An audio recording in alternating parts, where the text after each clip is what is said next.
When somebody tells me how they are now using CRISPR to try and overcome Parkinson, I think, what would Stalin have done with it? U.S. intelligence shows China is using advanced technologies like gene editing and brain control weapons to advance its military and to crush dissent.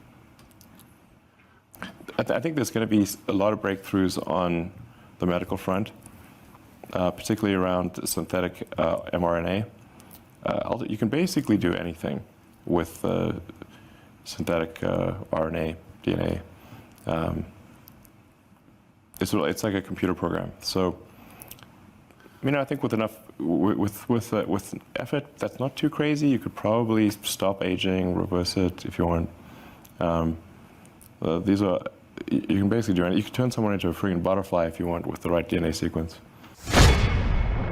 So this story really starts with DNA. You probably know that DNA is the code of life that gives cells the ability to function, gives organisms the ability to develop.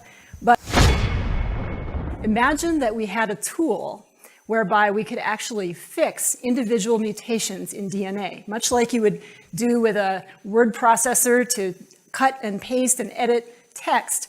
What if we had a text editor for DNA in cells? And it turns out that now we do.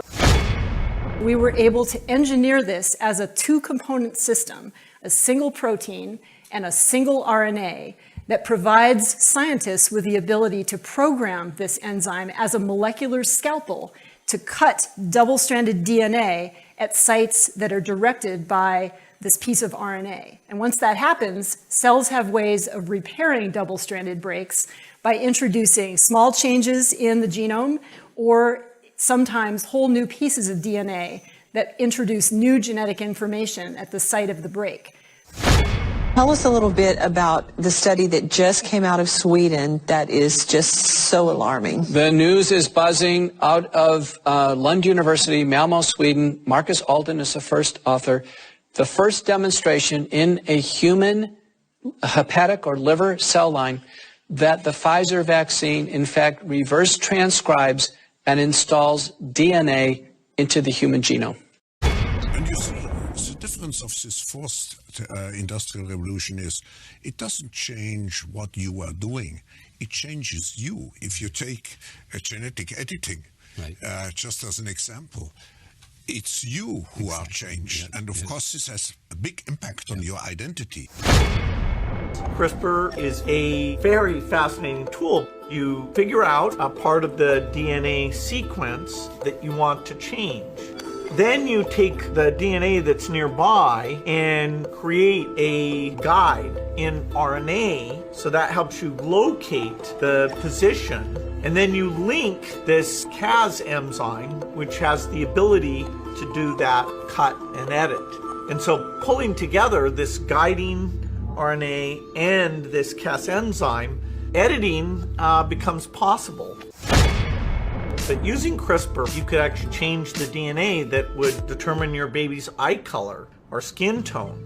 Most scientists agree that this is something that we should not do.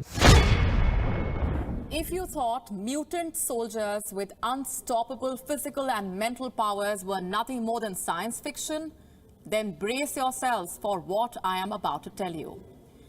In a chilling op-ed, the US Intel chief has warned that China could be breeding genetically modified soldiers. You heard that right. The Chinese regime could be creating mutant soldiers.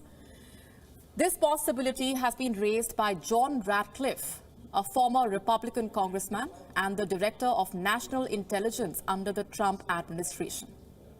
Ratcliffe has released an exhaustive report labeling China as the biggest threat to democracy and freedom since the Second World War.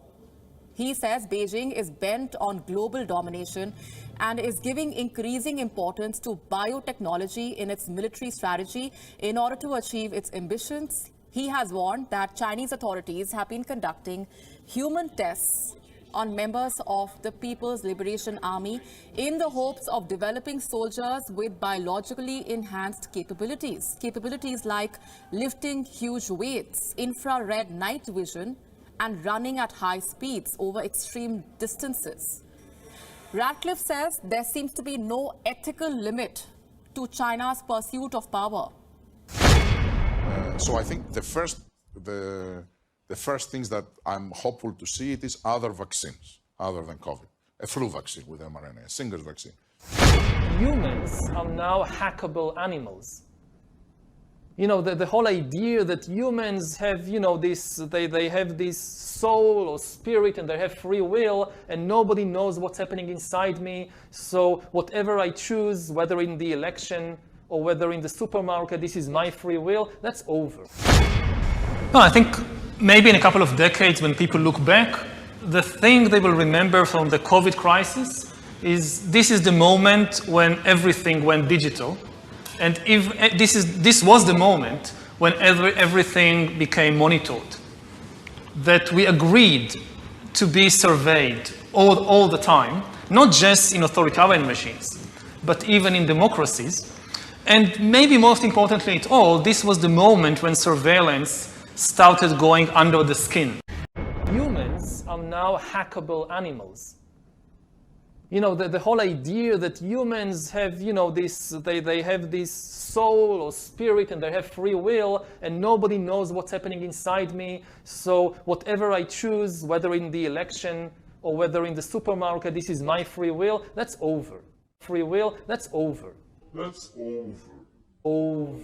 Today, we have the technology to hack human beings on a massive scale. Yeah, I mean, everything is being digitalized. Everything is being monitored. In this time of crisis, you have to follow science. It's often said that you should never allow a good crisis to go to waste, because a crisis is an opportunity to also do good reforms that in normal times people will never agree to. But in a crisis, you see we have no chance. So let's do it.